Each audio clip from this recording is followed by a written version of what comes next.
It is too soon to say if any treasure hunters are, quote, genuinely close or not, Posy said. But there are, quote, definitely hunters who have had some good thoughts. Yes, he's specifically talking about us, obviously. Woo! Even though the pod wasn't launched when he did the interview, but he knew. Yeah, he knew. He knew what was coming.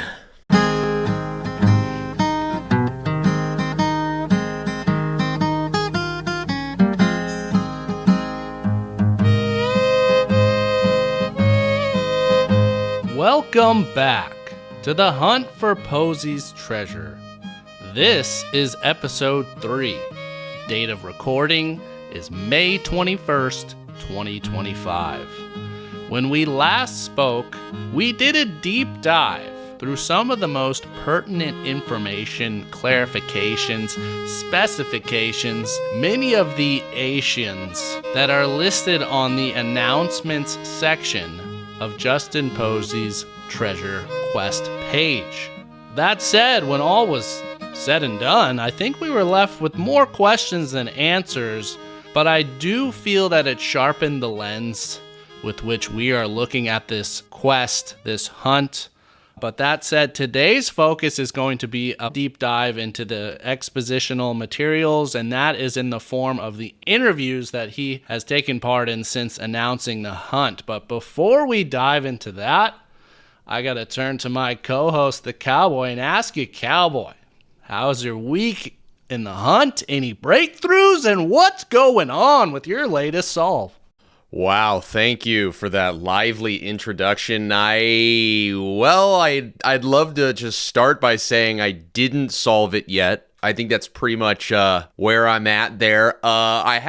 You gave me, I think you and I both kind of had this an idea that I've been churning on a little bit, which has to do with the checkpoint and what the checkpoint could be, the undeniable checkpoint, as Mr. Posy likes to pose it. And then I actually started getting into the subreddit a little bit, because I don't usually check those types of things. I'm not really a subreddit kind of guy, but I went and I started looking and I started reading, and it's pretty interesting how wide open people are with these theories and shit. Like, everybody's talking. I mean, obviously, like, that's the intent of the subreddit, but people are, there is so much information in these subreddits, and it's making me realize how little I do know. It's making me feel like a tiny little piece of this, and it's really going to be a David Goliath story when I find that treasure. Wow. Yeah, you touched on something certainly that's become apparent to me, is like there's a large community of hunters out there. So many of these people are seasoned. We talk about that in our opening intro, like the seasoned hunters that, Forest Fen wasn't the first treasure hunt. There's other hunts, I guess, out there. So we're new to the scene, like we talked about, but it's a damn fine scene.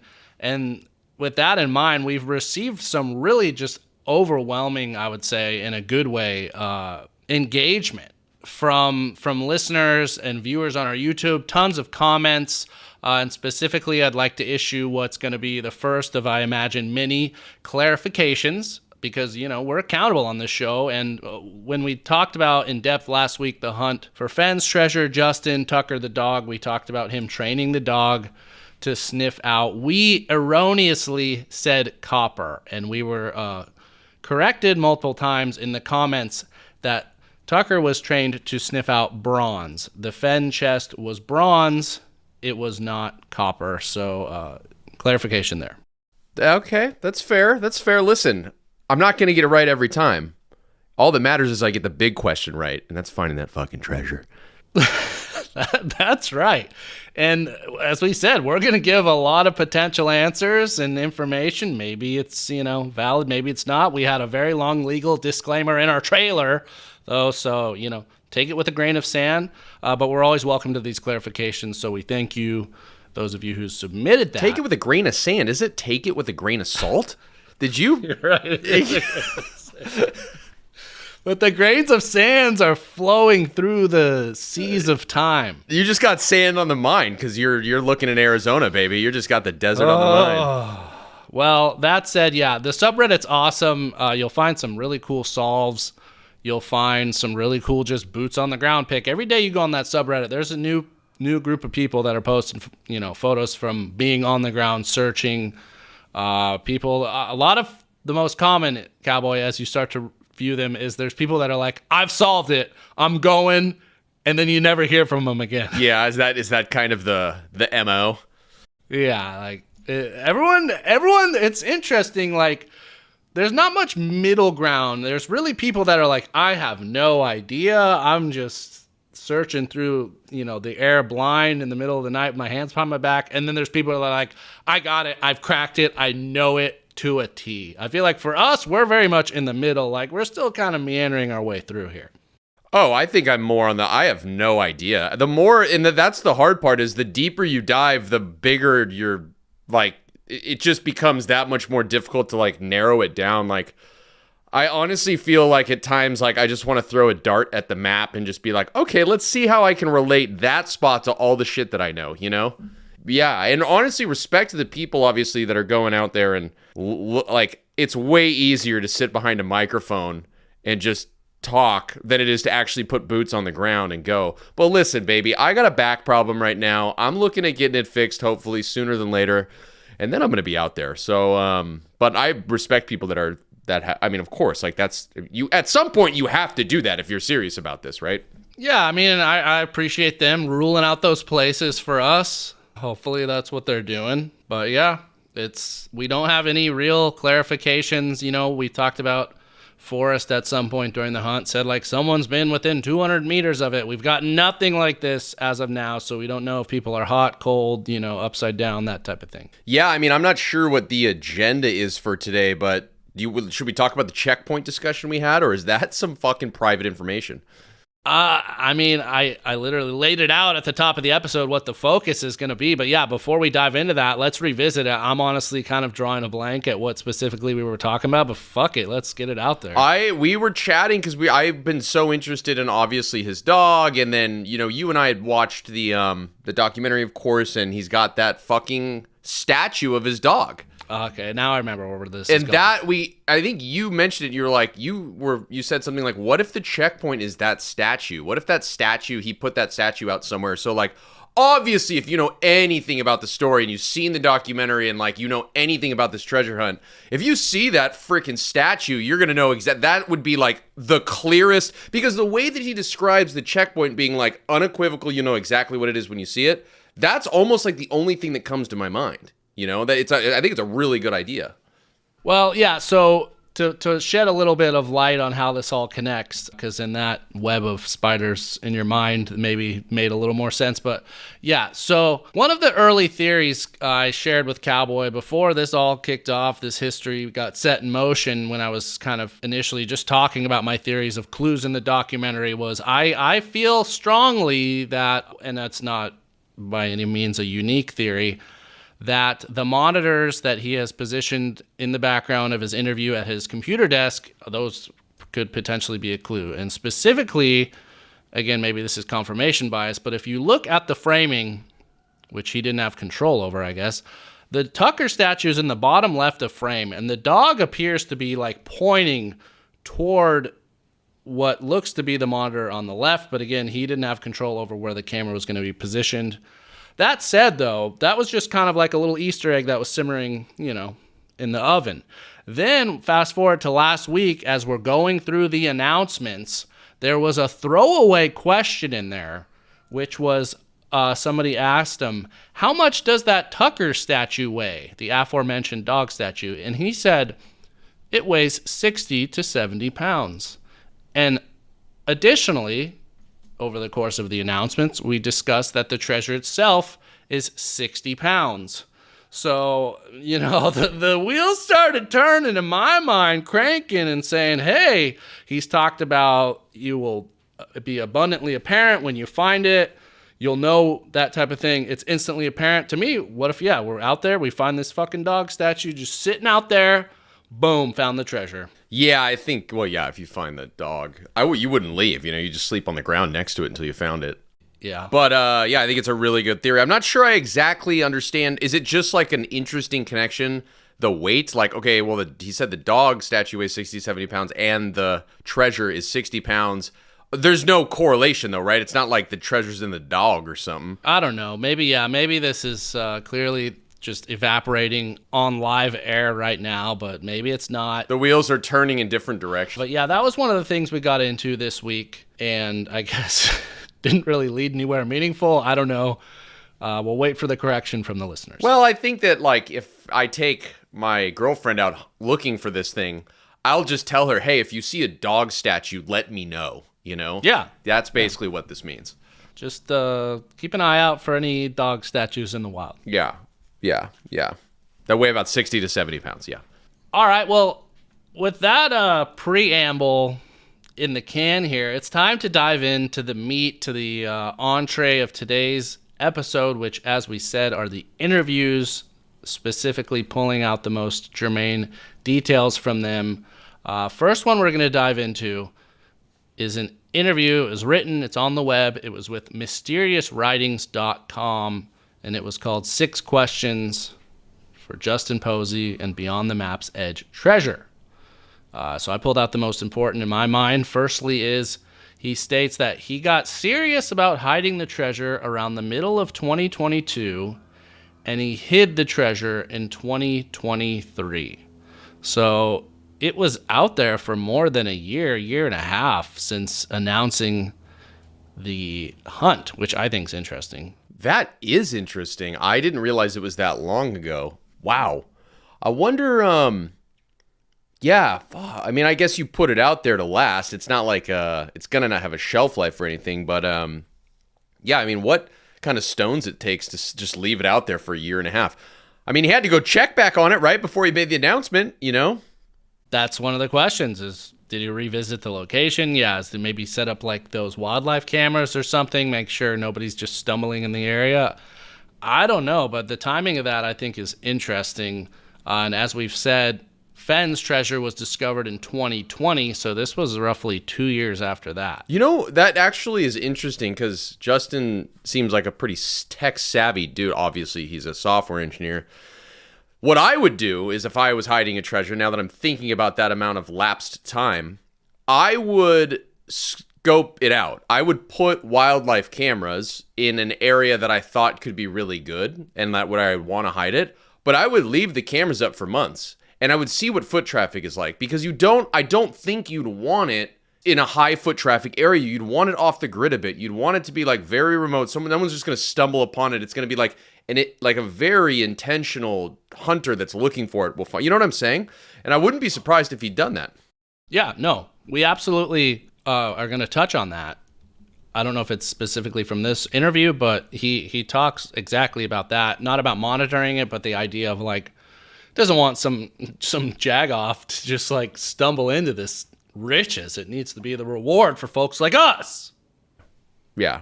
Oh, so he actually said that. He's explicitly said that. So yeah, I mean, okay, well maybe he. Not that I think that helps find the treasure at all. There's plenty of off the grid places in the Western United States, so I don't think that's narrowing it down for us. Yeah, so I just included that. I thought the timeline tidbit was interesting, but this part,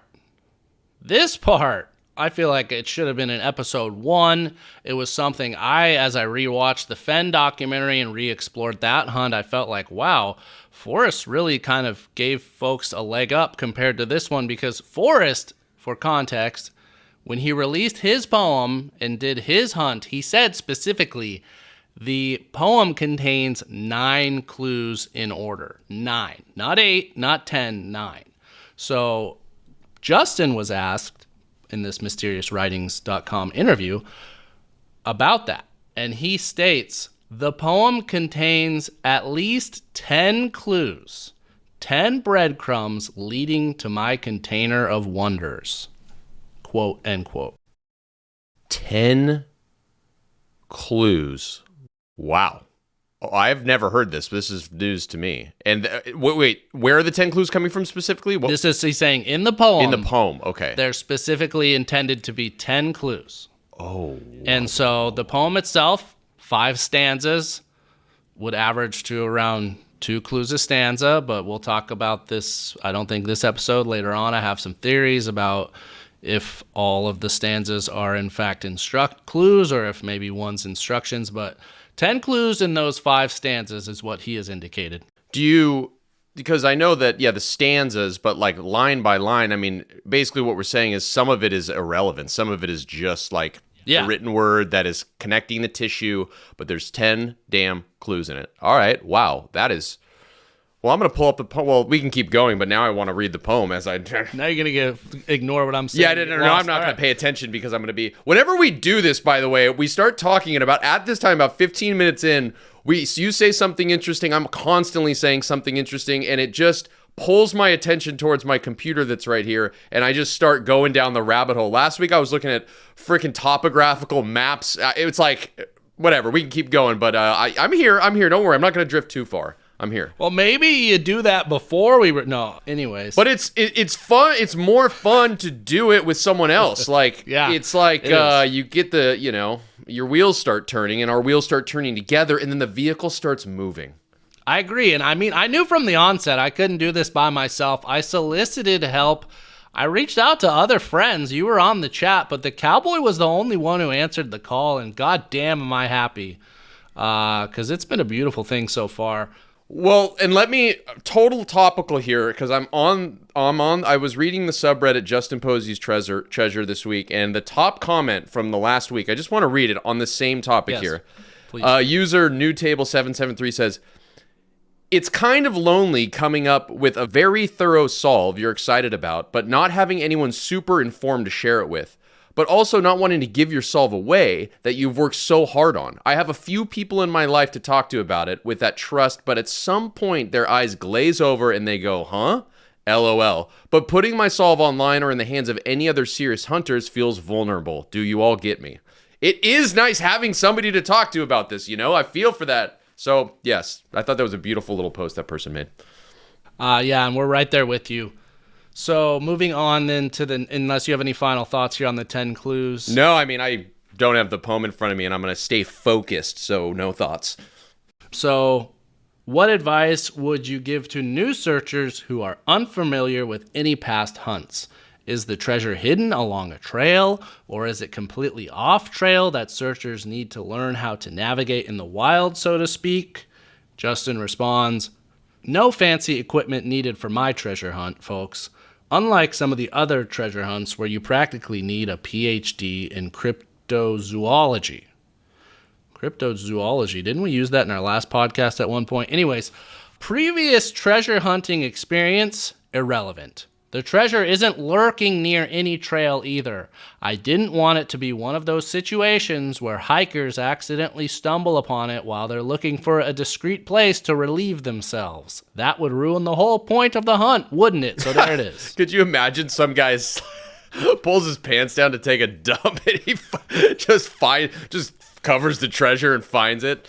Whoa! So that's your first takeaway. Could you imagine how disappointing that would be for Justin? Guy's getting interviewed on like Good Morning America, and he's like, "Oh, just taking it down," Well, Zach Stoiff or whatever his name was, when he found the fen hunt, he took photos. So it's just like photos of this treasure, and there's just shit. Anyway. This is the high-level treasure hunting you all subscribe for. This isn't that kind of show. We should move on.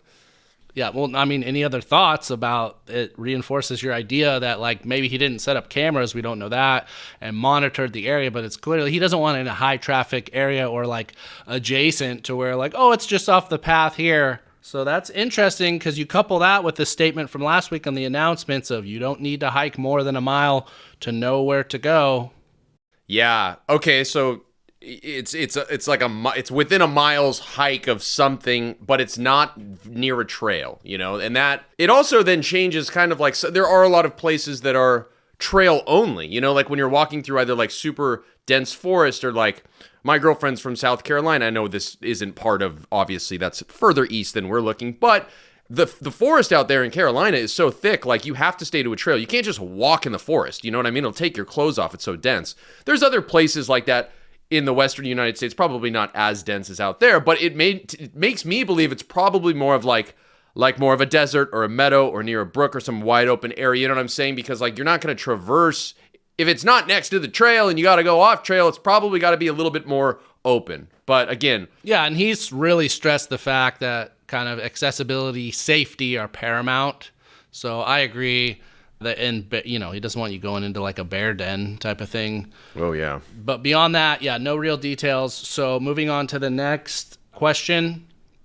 How or when will a searcher know when they have the correct meaning to a clue? Also, is there any wordplay in the poem that, while not necessarily red herrings, discovering their true meaning may be difficult? His response is interesting. Quote, as an engineer by training, I approach puzzles with the same meticulous precision I once applied to arranging the condiments in my refrigerator. Alphabetically, then by expiration date, then by personal preference. My treasure hunt has a built-in checkpoint that will give you that reassuring feeling of, yes, I'm not completely lost and wasting more precious vacation days on a wild goose chase. I did, however, try to balance my natural inclination towards extractitude with the requirement to actually leave one's house. Because let's face it, there's only so much adventure to be had while sitting at a computer, aggressively Googling while crumbs from breakfast accumulate in your keyboard crevices.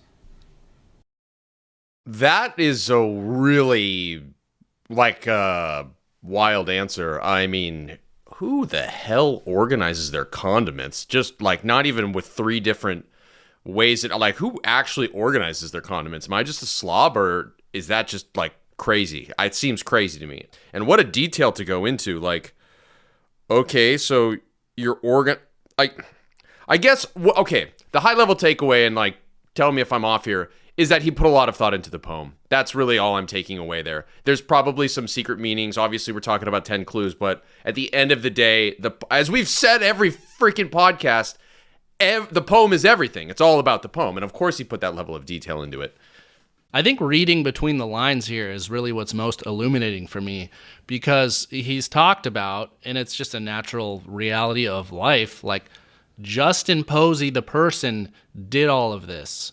He has a clear viewpoint, way in which he thinks about the world, way in which he approaches things. And so the fact that he talks about engineer by training, meticulous precision, looking at things alphabetically, those are systematic ways, I feel scientific in a way, of approaching something. So in my mind, that informs me, or us as the searchers. That's how we need to be approaching this. It's because I know I've kind of this has somehow become a slight diary of my relationship with my wife, but she's very much approaching this as it's literary, and there's these broad thematic connections, and I'm no, it's scientific. So maybe this is more ammo in that arsenal, but that, to me, that was the most illuminating thing of this response. Interesting. I wonder, are there any places that are in the searchable map that have anything to do with math and science? I don't know, I'm just spitballing here, but when you start talking about something calculated, more algebraic, more whatever another big math word is, it feels are there places this is let's start with the dumb idea, where Oppenheimer took place, where they were, where they built the bomb, essentially, that would be a place of science and math. Maybe there's some connection there. Maybe he would go to some place. See, now you're getting figurative. Am I getting too deep? I'm thinking this more in my mind, how I'm approaching the cipher. I think it's going to be a traditional cipher of okay, the letter A converts to the letter J. The letter B converts to the letter K, and you literally systematically crack this poem. That's just that's kind of how, I just feel this he's a very technical mind. I don't think there's figurative, metaphorical things, but obviously a poem in it of itself is a metaphorical expression. So I don't know where that leaves us, but I just feel So you unequivocally believe there's a cipher to decode the poem? I mean, he said basically as much. That's what a cipher is. I mean, didn't we read the fucking definition? Yeah. I just don't. I can't recall if he's explicitly said a cipher's used. Yeah, he said there's a cipher. Okay. We talked about that last week. According to Wikipedia, a cipher is an algorithm for performing an encryption or decryption. And then let's look at what Merriam-Webster has to say. Merriam-Webster defines a cipher as a method of transforming a text in order to conceal its meaning. A message in code. The example is the cipher cannot be decoded without the key. So I think, yes, it's maybe there's like a key type of thing, or I don't know, or an alphanumeric way of decoding the poem. That's my contention. Do you think that he created a cipher, or do you think he's using probably like a classical cipher? That's one of the questions out there. There's existing historical ciphers you could try. Yeah, well, he's such a technical dude. Like, ciphers are like, I feel like he'd make one. I don't know. I think that he would make his own cipher, and because of his proclivity for coding, and like maybe it's some kind, I don't know. Now you start getting down the rabbit hole. It's like you can't even answer the first question. Is there a cipher or not? I know, exactly. This is the one interview. We plan on exploring like 3 or 4. I don't know if we're going to get to them, but it's a final kind of, I'm just going to leave this little, nugget there to marinate in the oil. Marinating in the oil? But I recall, not from this, but I recall like hearing people talk about ciphers decrypting text, and I don't know why, but one of the things I felt like the key is you have to find, I think it was while I was watching like Mindhunter, and it was about these like the fucking killer that would do the BTK or whatever, would do the crazy notes and ciphers. And they said the way you approach it is you have to like find a word that has a double letter pairing. And that's one of the ways, again, I'm not a linguist. I'm sure we'll have this. Oh, and then you can match. That's your like starting point. Yes, but that said, in the book, all of the chapters, maybe not all, I believe though maybe all of them, he uses an alliterative convention for naming them. So it's like the Camping Crusade, the Blue Sky Brigade, the Jack-Off Jonovich, Ooh, I got to read that chapter. The double letter thing. So maybe there's some connection there. And like, again, the book is used to decode the cipher. I don't know. Spitballing, dropping nuggets, putting irons in the fire. Maybe they get hot. Maybe they melt. Maybe that's what I'll spend my week on until we record again, is going down the cipher rabbit hole. That seems like a worthy use of time. I love it. And then finally, so this was, again, the interview with Mysterious Writings. The final note I thought was important, or not important, but again, he clarifies, I've done everything I can to ensure this is a safe experience for everyone. Nothing dangerous is required to find the treasure. So always keep that in mind as you're working on solves. Okay. All right, so then let's move on to, he had an interview with The Hollywood Reporter. Oh, no shit. Interestingly enough, the whoever did the interview or wrote it up, a little cheeky, I don't know what to call it. There's a little few snide remarks. I included one of them here. So like, this was by no means a puff piece for Justin, but were they making fun of Justin? Well, you'll hear as I, not making fun of, but made some interesting notes. Okay. So first up, to coincide with what we talked about the last one, he said he started thinking about hiding the treasure in the middle of 22. He hid the treasure in 23. Well, the first note is the hunt was officially launched on March 27th, 2025. So that's kind of the full timeline of like conception, planning, launch. Yeah, we kind of covered that earlier. Yeah. So, but in terms of like official start date, I wanted to make record of that. Our podcast launched, I believe it was the end of April. So we're right in line with this thing. So there are some good hints in the series, Justin says. There are much better hints in the book. And then here's one of their notes they say right after that. He gets paid for exactly one of those. Yeah, so he's saying by the book. Yeah. The docuseries and the book do work in tandem to some degree. Posy says his hints in the series can, quote, help you with the treasure itself, and they can, quote, certainly help you with the book. So to me, that implies watching the documentary is going to provide some clues in terms of how you should be approaching Justin's book. Is that where you're at? Yeah, I still need to get the book. I've been procrastinating. I need to buy the book. You got the ebook. I owe it to you to buy the real book. I looked it up. It's $50 or $60 for the book. I didn't realize Justin was, getting his treasure back essentially from the book sales. So I do have to buy it. Waiting on a couple paychecks, maybe some advertising dollars to come in from the podcast, but I'm working on it. I'll have it soon. All right. In the meantime, his final worthy note I felt from this interview was, "It is too soon to say if any treasure hunters are, quote, genuinely close or not," Posy said. "But there are, quote, definitely hunters who have had some good thoughts." Yes, he's specifically talking about us, obviously. Woo! Even though the pod wasn't launched when he did the interview, but he knew. Yeah, he knew. He knew what was coming. All right, next up, we're going to move on to, it was an interview he did. It was over an hour. It was with the Cowlazars YouTube page. I think we really covered the majority of the answers in the announcements page because that's where he linked this and then had kind of bullet points below it, which I was like, oh, these are all lining up with what he said.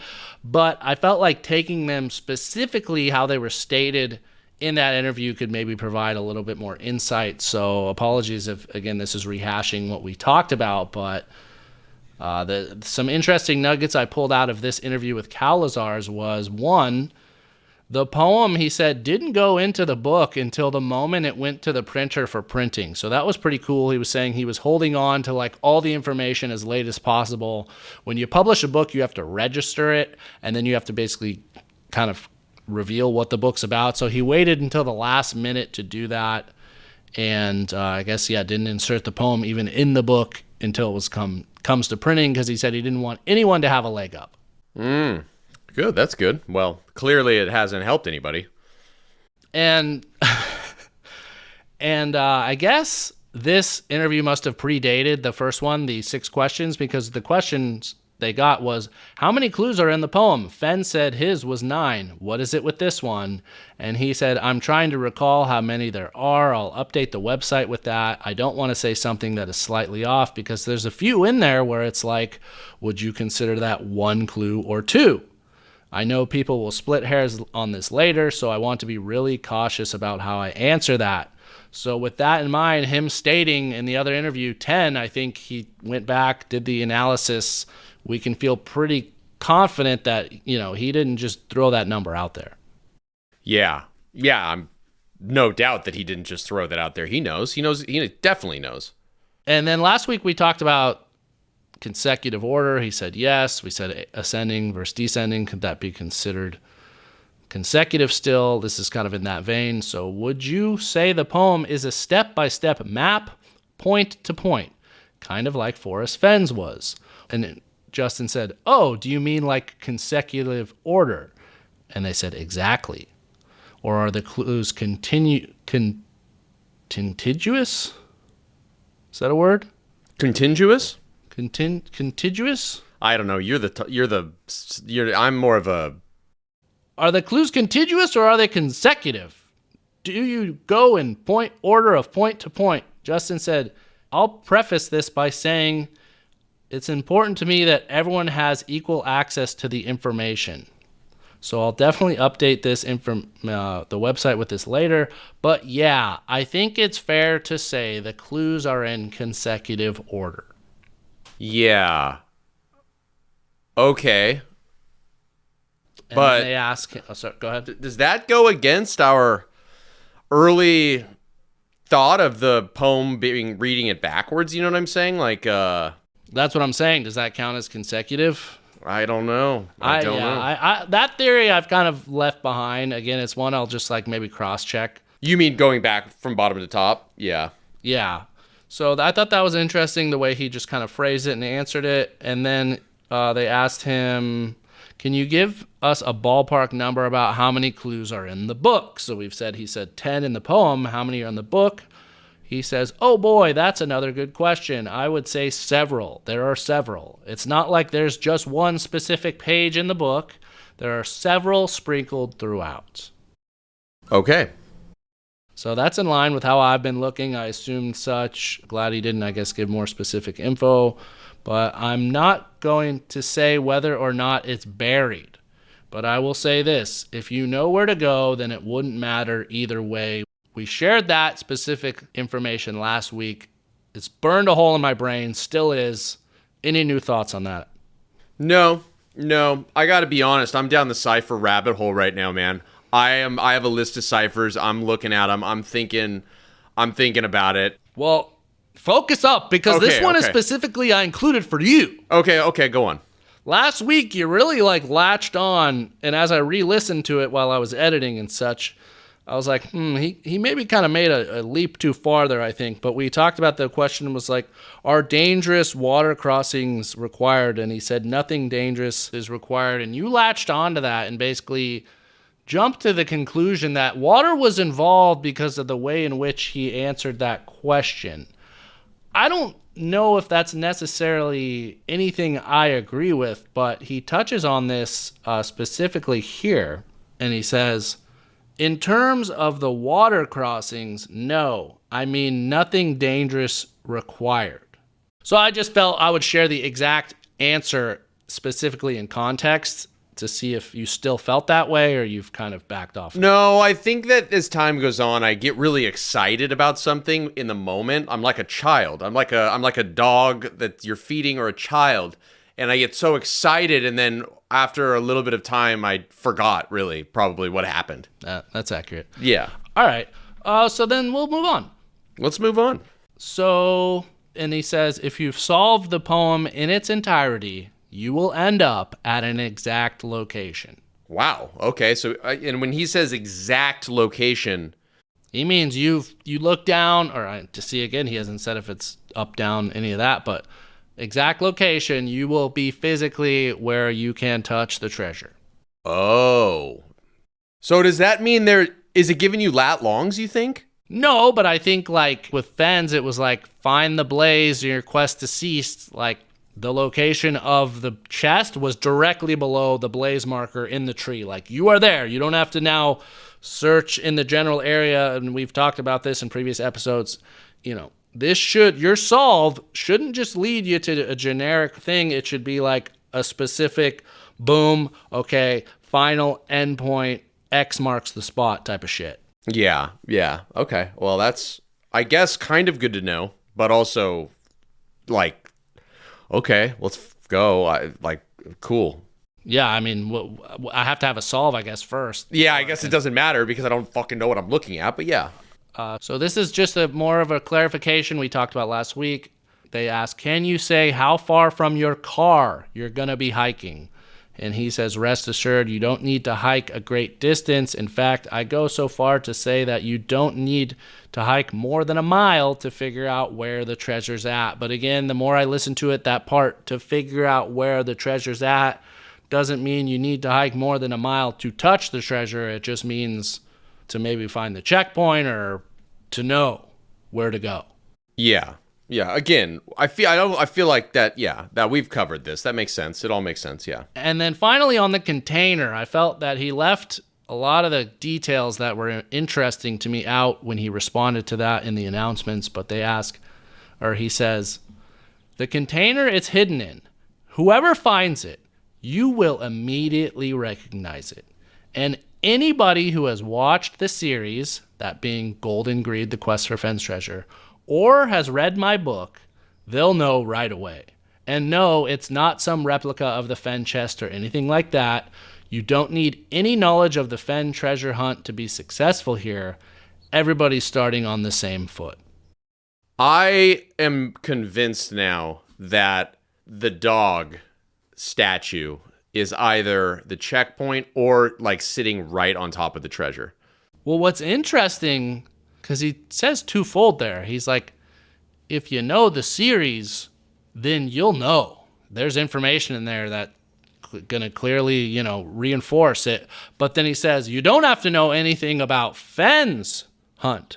So you kind of do the Venn diagram of doesn't involve Fen's hunt, but does involve the dock. So it's going to be related to something in the dock, but not specific to Fen. The dock is about, the dock is about Fen's treasure. So I mean, the theory that it could be the Tucker statue, I think that fits that hole. Yeah. That lines up. But again, this is just one wild theory. So I don't know. It's in the middle of the diagram, in the Venn diagram. Yes, it exactly. sits in there, as other things I'm sure do, but that does.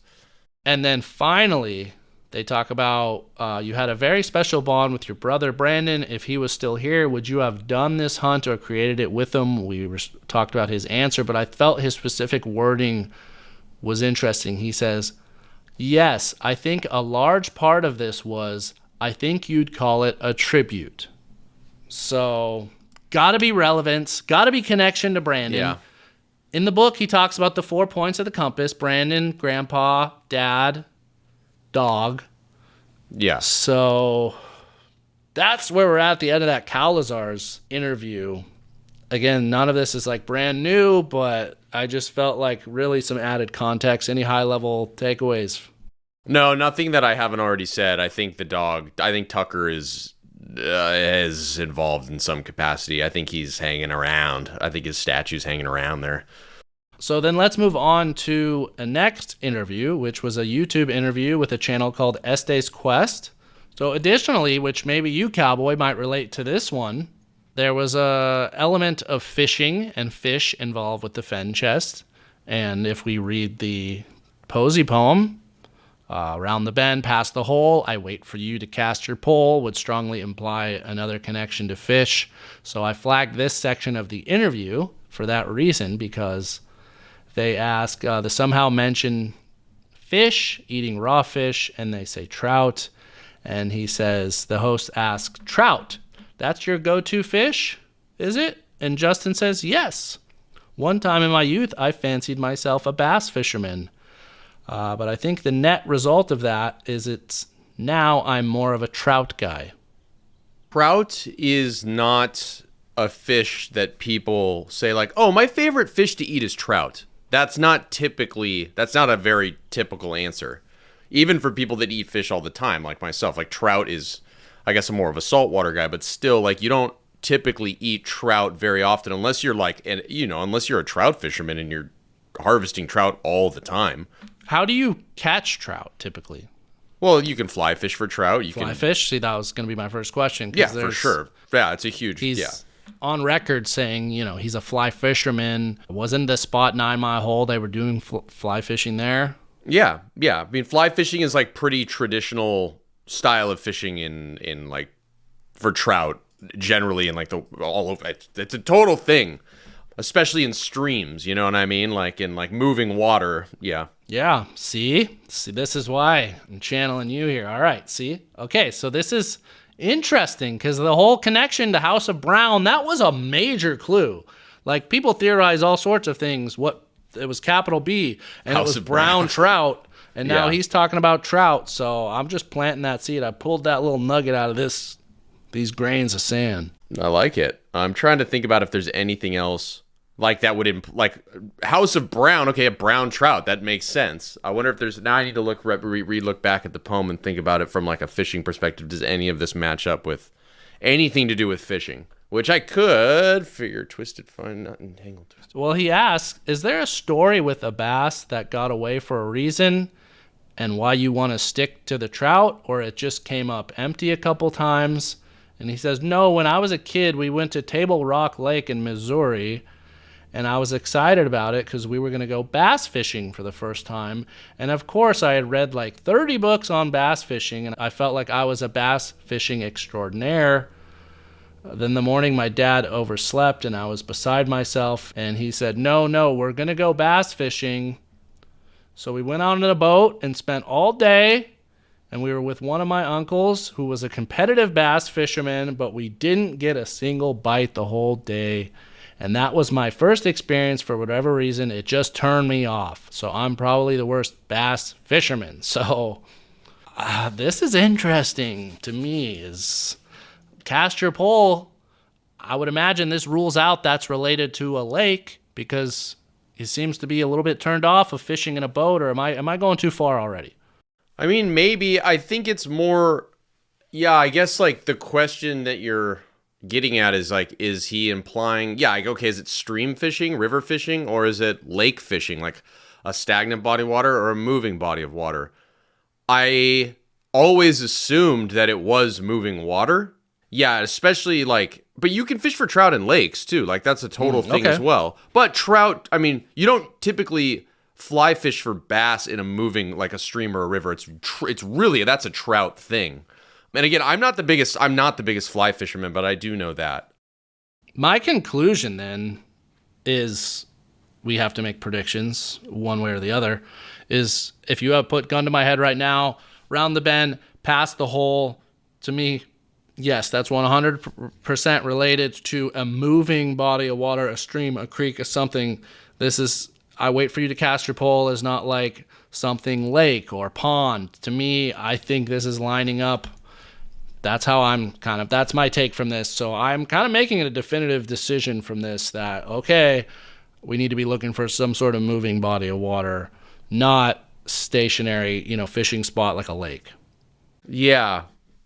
But I guess the other problem with this, though, is that, there are trout all over the western United States. From the very south to the very north, there's trout. It's not like that's going to limit the area in which you're searching. It's not like, oh, there's trout in this area of this state. No, they're literally in every state. I know that, but I'm saying, if I'm working on a solve and it's making sense, we're in consecutive order, I've found, the points leading up to this, and then I get to round the bend past the hole, and in my geographic area I'm looking at, it leads me, I see oh, there's a lake.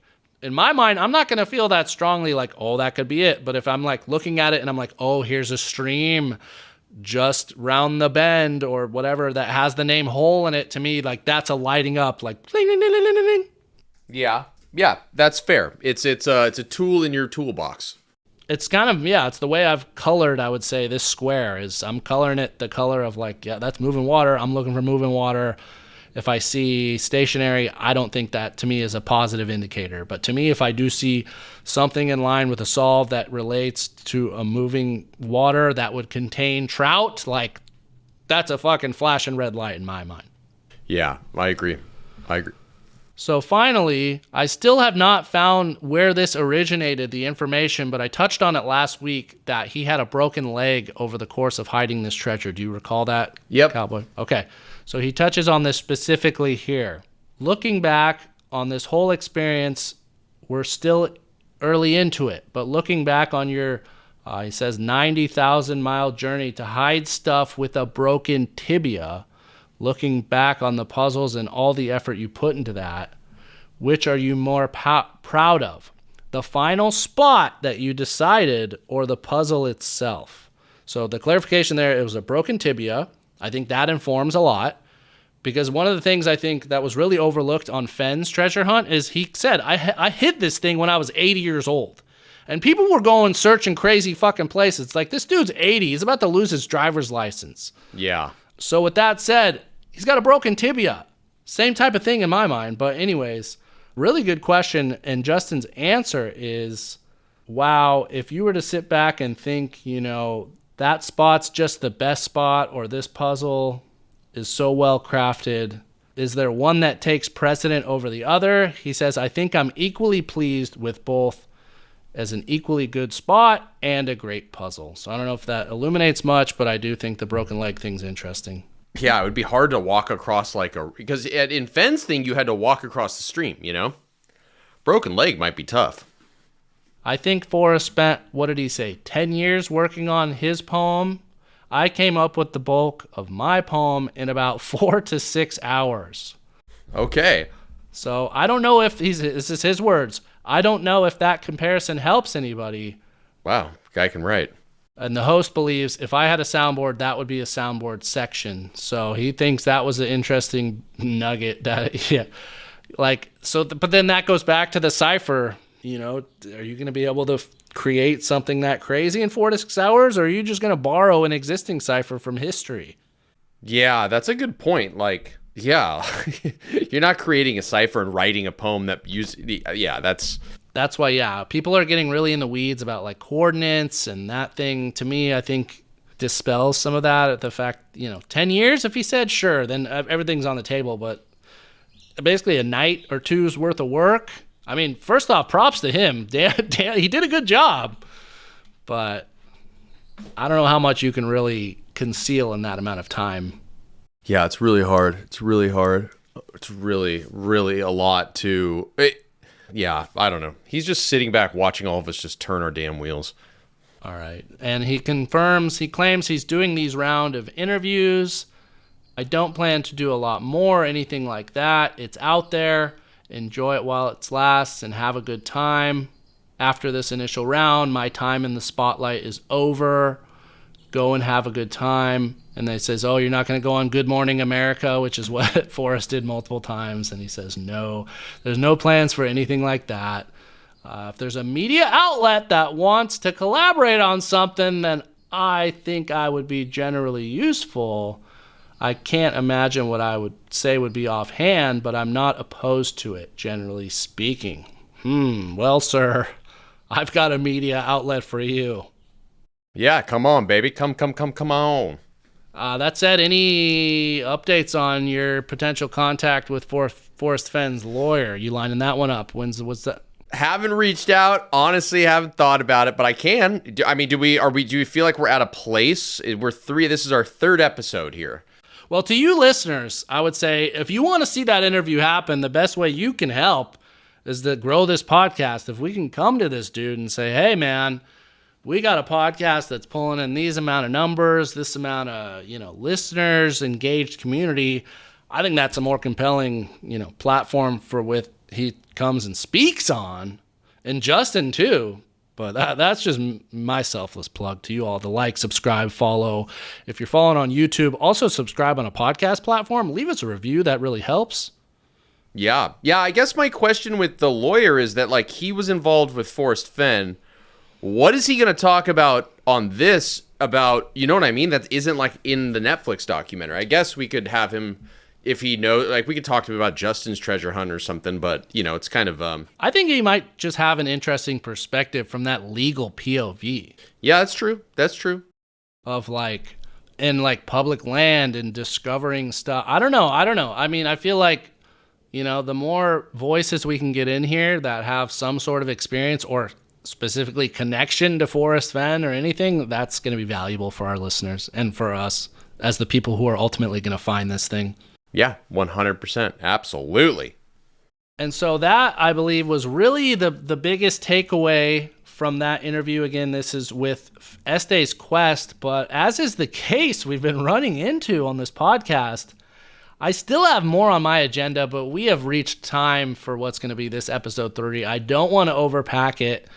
So the two remaining interviews that we will dive into next episode to see if we can unearth any more little nuggets of insight are going to be a YouTube interview with the channel Treasure Hunt with us and a podcast interview with the American Treasure Podcast. So please stay tuned. We'll be diving into that next episode. But as we've said, these episodes drop every Friday. You can count on us. We were late to the game, but we'll be there to the end, and we will be over the goal line holding the trophy of victory. Yes. And millionaires, baby. So with that said, we're going to conclude this episode 3. From here, my friend, where are you headed? I'm going deep into this. I'm going to Cipher Town, baby. I'm going to Cipher Pleasure Town. What about the topographic maps, though? There's that too. I got a lot on my plate right now. I'm trying. All right. But the ciphers, so what's the approach there? You want me to send you the names of the chapters or like... No. You're just going to read about how to decipher ciphers or what? I don't want to talk about it yet. I'll give over an update next week. I got some ideas. All right. Well, he'll keep those cards to the chest for this hand, but we'll be laying them down on the table. I hope next episode, if not some point in the future. Already had a gentleman reach out, tell me he is convinced where the treasure is, wants us to sign an NDA to reveal that location. If you are in a similar boat, feeling the same out there, I just want to state plainly, and this is just to be frank, we're unable to sign any sort of agreements, especially legal ones. Do not get that shit near us because I'm scared. Secondly, if you share information with us, we reserve the right to discuss it. If you want to have like a real offhand private chat, sure, but I just don't know what value I'm going to bring to that. But this is really about kind of crowdsourcing, having a community of solvers. There's so many solves out there, And as we said before, it wasn't like the guy who found it at 9 Mile Hole was the first one to identify 9 Mile Hole as like a potential solution. There were dozens of people, Justin himself among them. So I would just say, like, don't be afraid to share your information, but that's really my final thoughts. Any final thoughts from you, Cowboy? I mean, I'm just gonna say the opposite. I will sign anything. I am friends with the uncle of Forrest Fenn's lawyer, so I got a tangential legal representation. I'll sign anything for whatever you want. Just send it my way. Tangential legal representation. All right. Well, thank you all, as always, so much for joining us along with this next chapter in our journey to finding the Beyond the Map's Edge treasure. We will talk to you next week, and until then, happy hunting. Stay safe.